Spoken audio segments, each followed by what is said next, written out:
Does the New York Jets draft class of 2023 have another hit in there somewhere? I'm Glenn Naughton with Jet Nation Radio and JetNation.com. Be sure to log into JetNation.com where you can register and become a part of what is the most active Jets message board on the web. Pivotal year 3. This used to be the year in which most fans could agree that players had to make or break year. You've had your rookie year, you've had a sophomore season, you should be adjusted to the league by now. If you don't make it now, you're probably never going to make it. That was always the sort of consensus.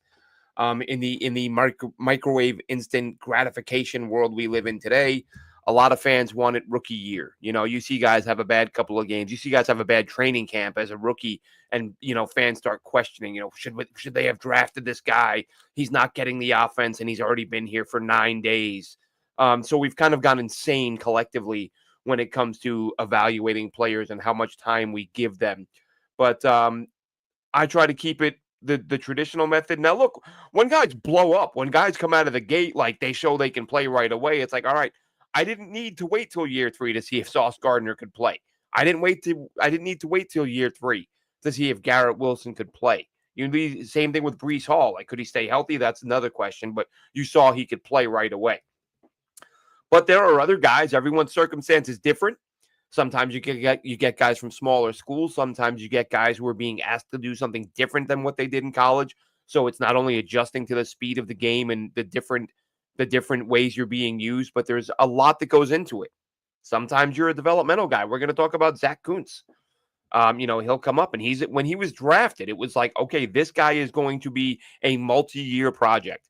And now that it's been multi-years, which everyone knew it was going to be, you got fans like, oh, this guy was a wasted pick. First of all, these late day 3 picks are all crapshoots. Like 10, 15% of them make it. Zach Kuntz may or may not. I don't know. But he's a guy who is in this class, because let's look at it. Let's take a look at the class as a whole based on what we know now. And here's what we know right now. We know Will McDonald has the ability to be a very good player. And really, I mean, he's got the ability to be an all-pro type player. And everyone's really excited because he's added 15 pounds this offseason. So the expectation is that he'll be stronger at the point of attack, hold up against the run better, and be a better all-around player, which is great. Listen, if you can be a 10-plus sack guy a year, you're going to make many millions of dollars in the NFL. But if you're a 10-plus sack guy who's also strong against the run, you're going to increase your value even that much more. So Will McDonald, again, and what he showed as a rookie, he hardly played, or he played far less than many people expected. But you could see the explosion, the length, the spin move, all of it was good enough to play in the league. So it's like, all right, as long as this guy keeps working, he's going to be, at the very least, he's going to be a good player. But he has the ability to be a great player. And then year 2, he has double-digit sacks, and now he's on his way. Puts on the weight. Is year 3, that year he goes from being, prospect to really good to elite. And there's no doubt he's got the ability to do that. It's a matter of, do the Jets get that out of him? Then, of course, and McDonald was picked 15 in round 1. Then, of course, you went Joe Tippmann. Now you're starting center, one of the better centers in the NFL. I believe top 10 according to PFF. And honestly, I don't feel like the Jets have used him in the ways that allowed him to excel at Wisconsin. When he was used on tons of pulls, sweeps, they liked getting him outside, and you just saw him blowing up defenders left and right. That was why I loved him. That's why he was my favorite center in the class. And the Jets, it's not that they haven't used him in that fashion, but I don't feel like they've used him as much. But we'll see. But even in the way that they have used him, without having him on the move quite as often as Wisconsin did, he's still been a very good player. He is going to be a starting center for what a lot of people feel will be one of the better young offensive lines in the NFL. So there with your top 2 picks, 15 and 43, you got a potential, I'm going to say Will McDonald to me is potential all-pro. But again, even if we go low end, if he's a regular double-digit sack guy, that's a home run. Again, Joe Tippmann, he's going to be a steady above average, possibly even better than that. I think above average is the floor for him at center, and he's going to start there for you for a while. And then it gets murky. Then we have some questions, but we have some interesting answers too, don't we? Behind those two in the fourth round with pick 120, you went with Carter Warren out of Pitt, who a lot of people said he fell because he had an injury the previous year. I believe he played one game for Pitt, then got hurt and missed the rest of the season, and then he missed a lot of his rookie year with injuries. But since then, he's stayed healthy. But let's be honest, he has been inconsistent at best. He has been terrible at times, but those times have been very limited. Again, you're talking about a guy with 2 seasons in the league who I'm trying to look up the number right now. He's appeared in 14 games, some of those games as a backup. I'm trying to find the exact number. I thought he had 7 starts. He's got 6. So he's got 6 career starts. Hardly really enough to come to any final conclusions, at least for me. I think I'd like to see more of him. I think we will see a lot of him this preseason. He's going to be one of those guys who's on the bubble. The Jets are going to have, the Jets have a lot of offensive linemen with questions, whether starters or backups. And really a lot of the questions with the backups, because I feel like there's some potential to have some decent depth on the offensive line, and Carter Warren could be part of that. And again, like I said, microwave mentality. Hasn't been a stud right out of the gate. Got beat up by some, he's got some really bad reps on film. I'm not a fan of giving up on a guy after 7 pro games, but I know there are a lot of Jets fans who have given up on Carter Warren, and things may not work out for him. But as far as I'm concerned, he's a guy that's going to get an opportunity to show what he can do in camp. Still young enough. The fact he can play both spots is going to help him out a little bit. And I think despite a lot of people giving up on him, I think he's got a shot to make the roster. Izzy Abanikanda was the next pick. His college teammate, Carter Warren's college teammate, 5th round pick, 143 overall. He is, of course, gone. Was let go, is now a member of the San Francisco 49ers, where I don't think he makes that roster. And I loved the Izzy pick. I was all in on Izzy. Loved him in college. Loved the explosiveness. I thought he was going to be a big play home run threat. Just never got the chance. Jets didn't give him the football. Carried the ball, 22 times in a few years. And, while Dalvin Cook's out there averaging 1.8 a carry, they wouldn't play Izzy Abanikanda. Then your bottom 3, guys we've not seen a lot of, but guys who, at least one, I'll start with him, both 6th rounders, but the 2 players they took in the 6th round, Zaire Barnes and Jarek Bernard-Converse. Now, Jarek Bernard-Converse, to me, last season was the most improved player on the roster in the preseason. And, I say all the time, the old Bill Parcells quote, if you think preseason doesn't matter, you don't know what you're talking about. Something along those lines, like evaluating players, evaluating progress, evaluating how well a guy takes on a scheme, takes on coaching, like all that stuff matters in the preseason. I get that they're not regular season games and a lot of fans don't take interest in it, but coaches do. And they use those games to evaluate players and progress they're making. To me, Jarek Bernard-Converse was the Jets' best defensive player of the preseason, which to me doesn't mean nothing. I'm not saying it rockets him up the depth chart and he's going to be starting, but I think Jarek Bernard-Converse has been a good enough player. I think the versatility, the fact that Bernard-Converse has played some safety in both college and the pros, has played corner in both the college and the pros, I think he's got a shot to make this roster. Or if not, maybe he's a trade chip and you get a late pick for him. If you're Darren Muji, we talked about this the other day. The Jets have some talented players at corner. And if you throw Quantez Stiggers in there with the top, we're assuming the top 3 are going to be Sauce, Stevens, and Thomas. And then you got JBC and Stiggers. That's 5 guys. So maybe a team that has a need at corner picks up the phone and, they like what they see from Converse last season. Maybe he, I'm assuming he'll play a ton again this preseason. And perhaps generate some interest from another club that's looking to add some depth at corner. Zaire Barnes was taking a handful of picks, about 20 picks before Converse, your linebacker. He's another guy who played better last season than the previous preseason. Not, didn't improve to the same level that JBC did, but still a guy who's in my mind, a candidate. The Jets don't have a ton of depth at linebacker. I mean, they've got a lot of names, but they don't have a lot of established talent at the position. So I think guys like Barnes have a shot. Now, look, Barnes wasn't brought in by this regime, which never really helps you a great deal. If you're a guy trying to make a roster and you were not acquired by the guy who's deciding whether or not to keep you around, that doesn't always work to your advantage. So we'll see what happens with Zaire Barnes. And the final pick of that class, round 7, pick 220, Zach Kuntz. You can't talk about Zach Kuntz and not say athletic freak, right? We've all seen the numbers. Jumped out of the gym, broad jump through the roof, vert through the roof. He's 6'8". He's built in a lab. He's built in a lab.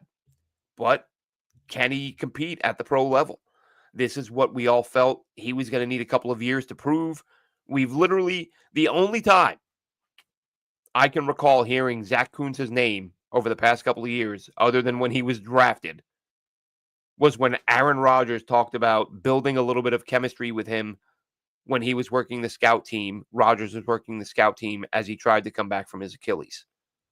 So we know nothing about him other than athletic freak, multi-year project. Multi-years have now passed, and it's time for the kid to show. And look, the Jets aren't great at tight end. We're all excited about Mason Taylor. We're all hoping that Jeremy Ruckert can become a productive player now with Justin Fields back. Stone Smart is a guy that you brought in from the Chargers, a young, promising guy. So there are some possibilities, but just as with linebacker, you've got bodies on the roster, but how many of them have shown they can play? How many guys do you look at this roster and say, well, that guy's making it, that guy's making it? How many tight ends do you feel 100% confident are making this roster outside of Mason Taylor? I mean, I think Ruckert makes it, but would you be shocked if he didn't? I wouldn't. And again, Ruckert's another guy that I always said when I watched him in college at Ohio State, I was like, this guy's going to be a better pro than collegiate. Oops. So far, I'm way off the mark. I felt like at Ohio State, he was productive when he got the opportunity to catch the football, but because they have what is an embarrassment of riches at wide receiver at Ohio State, they just line up one wide receiver, one behind the other. And I'm not talking college wide receiver ones. They line up one NFL wide receiver, one behind the other. And so Ruckert was, you got Olave, you got Harrison, you got Garrett, you got Jackson Smith and Jigba, like dude after dude after dude. So, yeah, Jeremy Ruckert didn't get a lot of targets. Okay. But when he did, how did he look? I thought he looked good. So I thought, okay, get him in the pros, get him some more targets, and we'll see him produce at a higher level. Has not happened at all. Really, as a pass catcher, has been a complete non-factor, but you give Ruckert a little bit of the benefit of the doubt because every tight end in this offense has been mostly invisible for several years under Ron Middleton. And I say, as much as we loved Ron Middleton, lovable figure, likable guy, you love the enthusiasm, and everyone loved the Senior Bowl clips and all that. And it was all fun. But when you look at the end of the day, were his guys, the dudes he coaches, were they developing and producing and improving? No. Across the board, nobody. You didn't see any tight ends get better. So, I mean, if anything, Conklin, who's a solid player, was kind of a disappointment here because he was coming on in Minnesota, had his best year before leaving the Vikings, and you're like, all right, let's keep this guy ascending and get him to the next level. And he never really did. There would be flashes where he'd get targets and you'd say, look, he can play, get him the ball. And it just wouldn't happen because that is what the Jets do. We'll also throw in Xavier Gipson. Xavier Gipson, the undrafted wide receiver / punt returner. Does he make the roster? Again, same as with linebacker, same as with tight end. How many receivers do you look at on this roster outside of Garrett Wilson and say this dude is a stone cold lock to make the roster? I think Josh Reynolds is your wide receiver too. I've been saying that for weeks now. So Rich Samini said that the other day, as a matter of fact, as well. I think people are kind of getting on board with the idea of Reynolds winning that number 2 job. I think Josh Reynolds is a guy, and I tweeted this out several weeks ago, that I, in all honesty, wasn't overjoyed with the addition. But when I went back, you watched a little bit of film after the signing, and you're like, okay, decent player, wide receiver 4 or 5. And then with the offseason progressing and the draft behind us and all that, I go back and I watched a bit more of Josh Reynolds. I don't know, 3 weeks ago, a month ago, whatever it was. And I tweeted out like, hey, just watched a few hours of Josh Reynolds and the guy's not a bad player. He could be your wide receiver too. I get that the production's not been there, but if you look at him historically, he's one of those guys who hasn't been a starter, but when he has started, he's produced. And I'm not saying produced like a superstar, but he has been a solid receiver. He's only started double-digit games a couple times, and each time he's around 600-700 yards. If you extrapolate that over a season, let him start 16, 17 games. If he gets you 800 yards, 700 yards as your wide receiver too, while Mason Taylor and Breece Hall also pulling a ton of targets, then he's not a bad option as a second receiver. But behind him, Allen Lazard, there are those who feel he's going to be traded, and maybe he is.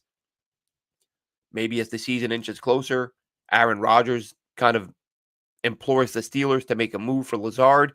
And if they can get him for a day 3 pick, why not? And the cap hit now with Lazard having reworked his deal is minimal. So I'm sure the Jets would be happy to take a pick in exchange for him. But Xavier Gipson, and look, he's not a boundary receiver. He's not competing with those guys. But the point I'm making is that as you go down that wide receiver depth chart, there are some intriguing names.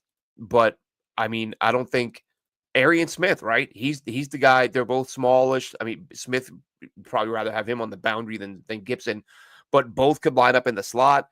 But we got to see how Smith adjusts to the league. We got to see how he deals with the physicality, and is he going to be able to catch the football consistently? He wasn't able to do it in college, so it's tough to imagine he'll go from a guy dropping 10 footballs in a college atmosphere to bringing it up a notch to the pros, where guys he's playing are bigger, stronger, faster. The hits are more physical. Is he confident going over the middle or knowing he's going to get blasted? Is he confident hanging on to the football? So we'll have to see. But Xavier Gipson, another one. And, of course, there's the punt return aspect, which he hasn't brought a ton. Of course, there was the first game he played as a pro where he had the big return against Buffalo to win it. Other than that, not a ton from Xavier Gipson as a return man. So it's something he can do, but I can imagine the Jets will try to work other guys in that spot to get some guys who are more productive. But all in all, we talk about this when we talk about the draft, right? What is considered a good draft class? Unrealistic folks want 4, 5, 6 hits per draft. That's not realistic. You listen to former GMs that, I've heard enough GMs talk about it. I'm always of the mind, if you can get 2 starters and 1 or 2 special teamers, that's a good class. Because, you don't always have 7 picks, obviously. How many picks did they make? 3, 4, 5, 6. And they actually made 7 that year. So you make 7 picks, 3 or 4 guys who can contribute for several years. You're around half, slightly above half. So you got to hit in McDonald. You got to hit in Tippmann. Carter Warren's a question mark. He could be a backup. He may not even make the roster. But I feel that in JBC, Zaire Barnes, I think, is going to have a little tougher time. But JBC, Kuntz, one of those guys could be a player. And then it ends up being an okay class. Now, if Will McDonald's an all-pro and Joe Tippmann's a pro bowler, now it's a really good class. It goes from just having a couple of starters to a couple of high-level starters with one being at a premium position. So then you've got 3 hits, possibly 4, and some high-level stuff. So that's a good class. We'll find out as time goes on this season, obviously. But yeah, you have to like what you've seen from the top 2 guys. Mixed bag. And it's really even tough to say mixed bag. I mean, the guys at the bottom, other than Warren and his 7 starts, they haven't really played. So let's see what this staff can get out of these guys as the 2023 class, headed by the 2 big names, McDonald and Tippmann. And this year, we sit back, we wait and watch and see if anyone else can emerge as a starter, as a backup, as a contributor, whatever it may be. That'll wrap this one up, Jets fans. Have a good one.